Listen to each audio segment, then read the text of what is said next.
फिर आता है हमारा कंट्रोल मनी मैनेजमेंट, ये हमारा पार्ट 2 है चैप्टर नंबर 12 का।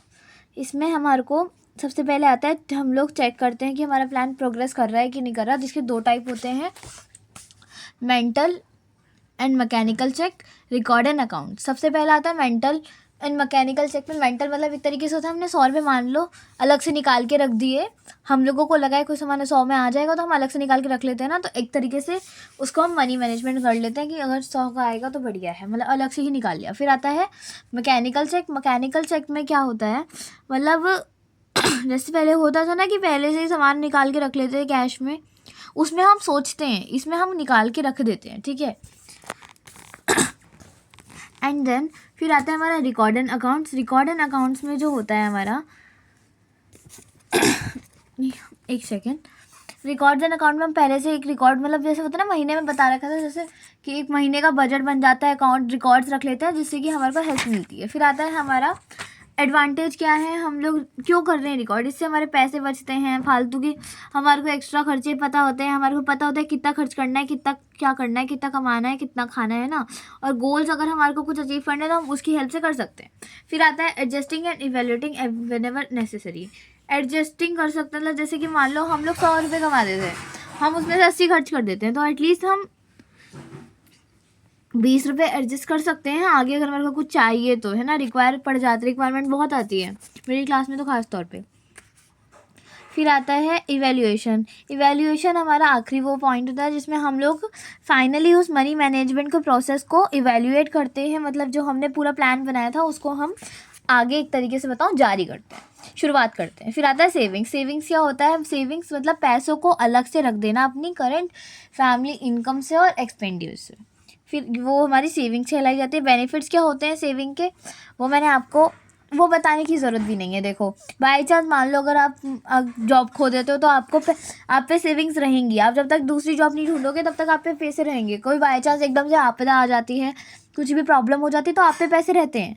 मान लीजिए जैसे कभी हम बच्चे हैं, हम लोगों को कुछ खाने का मन कर जाता है तो हम पे पैसे सेव रहते हैं, तो वो हमारी तरह से सेविंग है जिससे हमारा कुछ भी मन करता है तो हम खा पाते हैं, है ना। बहुत आई नो बहुत अजीब एग्जाम्पल दिया, बट लिव इट। फिर आता है हमारा ability to save. Ability to save जो होता है हमारा मतलब एक हम चाह रहे हैं, हम कर पा रहे हैं, मान लो हम 100 रुपये कमा रहे हैं, 80 रुपये खर्च हो रहे हैं हमारे, और 20 रुपये हम पे हैं तो हम सेव कर पा रहे हैं वो तो। और एक होता है विलिंग, मतलब जैसे मान लो मैंने बताया आपको 80 रुपये कमा रहे हैं लेकिन मैं चाह रही हूँ 30 रुपये मैं सेव कर लूँ कैसे तैसे, तो उसको कहते हैं विलिंगनेस टू सेव। और इसका फ़ायदा क्या होगा, हमारे फ्यूचर के लिए बहुत काम आएगा ये।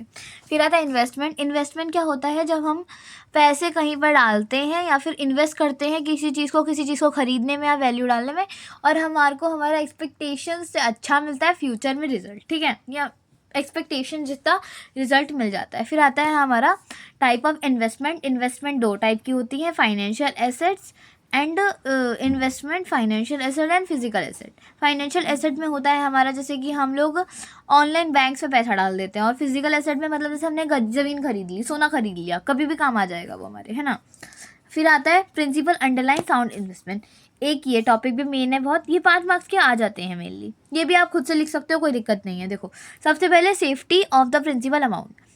Safety of the principal amount एक तरीके से मैं आपको एक सा मतलब बता देती हूँ, अगर हम लोग कोई भी कहीं पे भी पैसा इन्वेस्ट कर रहे हैं तो हमारे को उसकी सेफ्टी है कि नहीं है, पता चला हमने कहीं पे पैसे इन्वेस्ट तो कर दिए, हमने पैसे कहीं दे दिए, लेकिन अगर वहाँ पे सेफ्टी नहीं है, वो पैसे लेके फर हो गए, तो इस वजह से हमारे को सेफ्टी और हमारे को कितने पैसे वापस मिलेंगे ये सब भी जानना ज़रूरी है। फिर आता है लिक्विडिटी। लिक्विडिटी हमारा एक तरीके से होता है, मतलब जैसे मान लो हमने कोई लैंड खरीदा और उसको बेचने में हमारे को एकदम से ज़रूरत पड़ गई पैसों की, तो उसको बेचने में हमारे को टाइम लगेगा, और हमारे को मान लो 10 साल के अंदर अंदर वो हमने 10 साल का लैंड का वो बेच लिया, लेकिन हमारे को 5 साल के अंदर ज़रूरत पड़ गई पैसों की, तो हम उस लैंड को बेचने में टाइम लगाएंगे। तो इस वजह से लिक्विडिटी मतलब कोई भी ऐसी चीज़, मान लो जैसे सोना खरीदा, सोना हमने खरीद लिया, तो अगर हमारे को ज़रूरत पड़ती है तो हम उसे बेच देंगे, है ना। फिर आता है reasonable return, rate of return, मतलब एक तरीके से बताऊँ मैं, यही सेम चीज़ है वैसे ये, कि अगर हम रिस्क नहीं लेंगे, थोड़ा ज़्यादा भी रिस्क मत सॉरी अगर हम ज़्यादा रिस्क ले लेंगे और बाई चांस वो पैसा काम ख़राब होता है तो हमारे पैसे डूब जाएंगे। फिर आता है ग्लोबल कंडीशंस रिकॉग्निशन। अगर हम मान लो हमने गोल्ड ले लिया और हमें ये चीज़ पता है कि गोल्ड गिर रहा है, फिर भी हम गोल्ड ले रहे हैं, तो उससे तो हमारा ही लॉस हो रहा है ना। तो इसको भी ये ध्यान में रहना चाहिए। वैसे 10 पॉइंट है, मैं आपको बताऊंगी अभी कौन कौन सा आपको याद करने की ज़रूरत है अगर करना है तो। देखो, एक तो ये कर लेना, ये भी कर सकते हो आप, लेकिन ये आपको लिखने में बहुत दिमाग ख़राब हो जाएगा, है ना। तो पहले वाला 1, 4 एंड ये और एक ये भी ये कर सकते हो आप, ठीक है। 5 पॉइंट तो मेनली आपको याद रखने ही रखने हैं। फिर आता है रिकॉग्निशन, ये हो गया है। ईजी एसेबिलिटी एंड कन्वीनियंस, मतलब जैसे कि हमने को मान लो ज़रूरत पड़ गई है किसी चीज़ की, तो हमारे को वो मिलेगा कि नहीं मिलेगा, है ना। ऐसा थोड़ी कि इन्वेस्ट कर दिया तो हम लोग वापस नहीं कर सकते।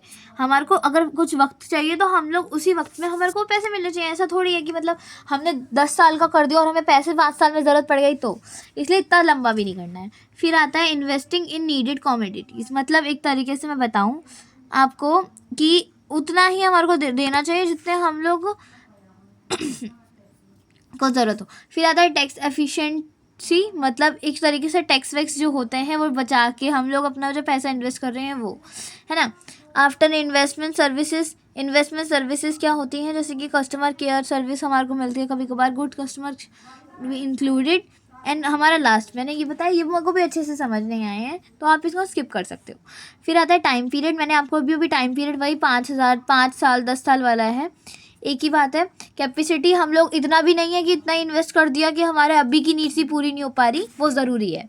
फिर आता है सेविंग एंड इन्वेस्टमेंट एवेन्यूज़, मतलब हम कहाँ कहाँ पे पैसा इन्वेस्ट कर सकते हैं या फिर सेव कर सकते हैं वहाँ पे इन्वेस्ट करके। सबसे पहले पोस्ट ऑफिस जो होता है वहाँ पे कर सकते हैं, बैंक्स में कर सकते हैं, वहाँ पे हमारे को इंटरेस्ट रेट अच्छा मिल जाता है ना। फिर आता है यूनिट ट्रस्ट ऑफ इंडिया, एक सेक्टर है जहाँ पे हम लोग अपने पैसे खर्च कर सकते हैं। जैसे कमेटीज़ पता होगा आपको, कमेटीज़ में कर सकते हैं। म्यूचुअल फंड्स हो गए, national saving certificates, provided funds, chit funds, life insurance and medical insurance मतलब गोल्ड लोन। हाँ, इसमें से आपको ज़्यादातर वैसे तो कुछ याद नहीं क्योंकि आप खुद से भी लिख सकते हो, बट अगर मैं आपको 3 बताऊं तो आप ये तीनों कर लेना। देखो, एक तो बैंक, एक ये gold, house lands, and last one is mutual funds and life insurance and medical insurance, ठीक है। पेंशन स्कीम्स भी आप बहुत ज़रूरी रख सकते हो, जैसे आपने पहले तो पैसा इन्वेस्ट कर दिया थोड़ा बहुत सेविंग प्लान्स की हेल्प से और बाद में आपको पैसे मिलेंगे, है ना। न्यू स्कीम्स आजकल चल रही हैं ये, जैसे कि मान लो सीनियर सिटीजन्स हैं उनको इतने पर एनम के हिसाब से इतने 1000 मिलेंगे, फिर इतने हो जाएंगे मैक्सिमम यहाँ तक, है ना। वैसे इतना इंपॉर्टेंट नहीं है, आप बस 3 याद रखना है इसके, मैक्सिमम से मैक्सिमम और 5। फिर आता है क्रेडिट। क्या है क्रेडिट? एक जनरली डिफाइंड एज कॉन्ट्रैक्चुअल, एक तरीके से, हाँ, क्रेडिट एक कॉन्ट्रैक्ट मान के चलते हैं जो कि हमारे को कुछ लेने में हेल्प करता है अगर वो चीज़ की वैल्यू ज़्यादा है, ठीक है, जिससे हम अपना तोड़ के एक तरीके से EMI में बहुत हेल्प करता है क्रेडिट, ठीक है। मैंने अभी अब बताया आपको, क्रेडिट जो होता है वो एक लैटिन वर्ड से आया जिसका मतलब क्रेडोस, मतलब हम भरोसा करते हैं। फिर आता है इसी में नीड्स क्या है क्रेडिट की, मैंने अभी बताया, हमारे को कुछ चाहिए होता है, मान लीजिए हमारे को जैसे ज़रूरी पड़ गया, कहीं हमने घर खरीदा है, तो एकदम तो है नहीं कि इकट्ठे पैसे दे देंगे हम, इकट्ठे पैसे ना देने पड़े हमारे को, इसलिए हमारा जो ये लैंड है हम वो खरीदते हैं तो हम उसमें EMI पे लेते हैं। एक तरीके से मैं EMI पे बताऊँ, मतलब पैसे तोड़ के, मतलब जैसे हमने मान लो अभी 10,000 दे दिए एंड हमारा वो जो लैंड है पूरा 50,000 का है, तो हम हर 1 महीने बाद हम 5,000 10,000 करके दे रहे हैं, तो इस तरीके से। फिर क्रेडिट के ये बहुत इंपॉर्टेंट है, ये इसके आने के चांसेस हमेशा ही रहते हैं, ठीक है। ये आता है 4C ऑफ क्रेडिट। सबसे पहले मैं आपको बहुत ईजी वे में बताती हूँ। देखो, क्रेडिट का होता है करेक्टर मतलब हमारी, मान लीजिए किसी इंसान का करेक्टर ऐसा है कि अरे यार वो पैसा ही नहीं देता, मतलब 10 रुपये भी दे दी तो वो वापस ही नहीं देता, चोर एकदम, है ना। इसी चीज़ को सीरियस मत लेना, तो उससे करेक्टर होता है। फिर आता है कैपेसिटी। ऐसा तो है नहीं कि हमने भाई कमाई नहीं पा रहे, हमने बोल तो दिया हम 5,000 हर महीने दे देंगे, लेकिन हम 2,000 कमा रहे हैं, तो कैपेसिटी बहुत ज़रूरी होती है। फिर कैपिटल मीन्स नेटवर्थ, मतलब एक बंदा कितना कमा रहा है वो दे भी पाएगा या नहीं, फिर ये डिफरेंस होता है ना। फिर आता है कोलेट्रल क्या होता है? कोलेट्रल आपने 9th क्लास में पढ़ा होगा। देखो, कोलेट्रल मतलब जैसे मान लो हमने सोना हमने 1 लाख का ख़रीदा, तो 1 लाख के बदले हमने, मान लीजिए हमने बोला है कि हम तुम्हें पैसे दे देंगे, लेकिन बाय चांस अगर उस इंसान ने वो नहीं दिया तो हमारा तो पैसा डूब जाएगा ना। तो इसलिए हम अपना लैंड रखवा देते हैं। मतलब जैसे मान लिया हमने सोना लिया तो हम हमारी कोई बहुत ज़रूरी कीमती चीज़ है उसको हम रखवा देते हैं कि अगर हमने पैसा नहीं दिया तो आगे जाके वो बंदा अपने पैसे इससे हेल्प निकाल ले। फिर आता है issue of credit self group. Self help group जो होते हैं, मैंने आपको बताया था, जो खुद से हेल्प करते हैं, छोटे मोटे नहीं रहते, इंटरेस्ट रेट जिनका इंटरेस्ट रेट कम रहता है लेकिन उसमें ना कोलेट्रल नहीं होता है ना ही इंटरेस्ट रेट होता है, बस उसमें धीरे धीरे पैसे देने पड़ते हैं। लेकिन कभी कभार ना इसमें बहुत ज़्यादा वो होता है कि मतलब एक तरीके से इनडिस्क्रिमिनेशन हो जाता है। और हमारी जो फैमिली है वो उसका प्रोफेशन गुड सर्विसेज होती है ना जो रिक्वायर फैमिली बजट के लिए, वो लोन्स कभी कभार मिलते नहीं है, है ना। तो यहीं पर ये चैप्टर ख़त्म होता है। वैसे ये वाला चीज़ इतना इंपॉर्टेंट नहीं है, मैंने 3 टॉपिक बताया आपको इंपॉर्टेंट, जो है 4C ऑफ क्रेडिट एंड हमारा एक इन्वेस्टमेंट वाला था, principal underline sound investment, and last one is step making in budget. ये मेन टॉपिक है 3, इनमें से 5 मार्क्स का इन तीनों टॉपिक में से एक क्वेश्चन ज़रूर आएगा। And thank you so much, welcome.